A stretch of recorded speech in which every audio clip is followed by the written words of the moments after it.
बिस्मिल्लाहिर्रहमानिर्रहीम। अस्सलाम वालेकुम। डॉक्टर नवीद हेल्थ केयर में आप लोगों को खुश आमदीद। उम्मीद है आप सब लोग खैरियत से होंगे। आज का हमारा प्रोग्राम खुश्क खुबानी पर है। खुश्क खुबानी को खुराक का हिस्सा बनाना क्यों ज़रूरी है।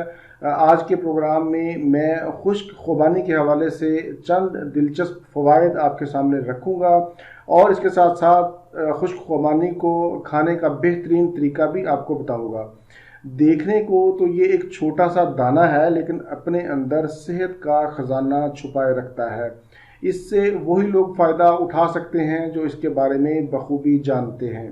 खुश्क खुबानी हर मौसम में दस्तयाब होती है। ये calcium, potassium, phosphorus, vitamin A, vitamin C समेत आयरन और फाइबर का ख़जाना है। पहले नंबर पर मैं ज़िक्र करूँगा खून की कमी का। खुश्क खुबानी आयरन के हसूल का बेहतरीन ज़रिया है। ये हीमोग्लोबिन को पूरा करती है। खून की कमी का शिकार ख़वातीन हज़रात इसको ज़रूर इस्तेमाल करें।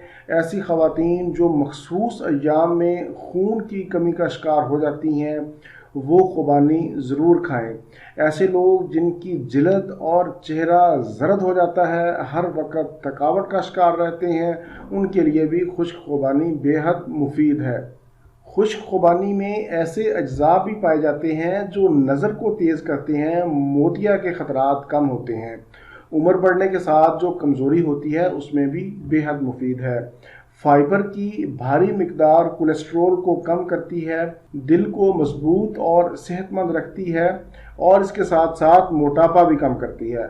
खुश्क खुबानी में कैल्शियम की काफ़ी मिकदार हड्डियों को मजबूत करती है, खून साफ करती है, चेहरे के कील महासे और दानों में मुफीद है। खारिश और एक्जिमा वाले लोग भी इसको इस्तेमाल कर सकते हैं, उनको भी फ़ायदा देगी। खुश्क खुबानी में एंटीऑक्सीडेंट खसूसियात की वजह से कैंसर जैसी ख़तरनाक मर्ज़ के ख़िलाफ़ भी तहफ़्फ़ुज़ फ़राहम करती है।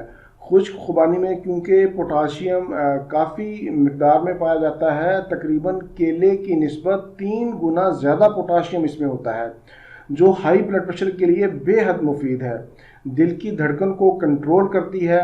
हामला ख़वातीन के लिए भी इंतहाई मुफीद है। दूध पिलाने वाली माएँ भी इसको इस्तेमाल कर सकती हैं। शुगर के मरीज़ भी इसको इस्तेमाल कर सकते हैं।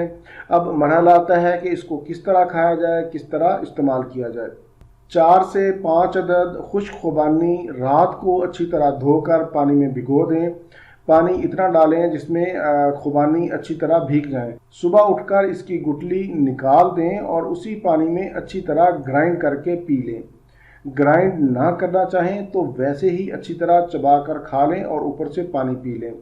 अगर आप चाहें तो ग्राइंड करते वक्त इसमें 1 चम्मच शहद का भी इस्तेमाल कर सकते हैं। मैदा और कब्ज़ के मरीज़ खाने से कबल 2 से 3 अदद खुश्क खुबानी खा सकते हैं। इससे उनका हाजमा ठीक होगा और कब्ज़ भी दूर होगी।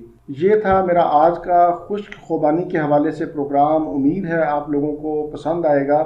अपनी पसंदीदगी का इजहार प्रोग्राम के कमेंट्स में ज़रूर कीजिएगा।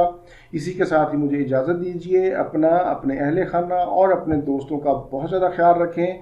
दोबारा किसी नई मालूमाती वीडियो के साथ आपकी खिदमत में फिर हाजिर होऊंगा। तब तक के लिए इजाज़त। अल्लाह हाफिज़, वस्सलाम।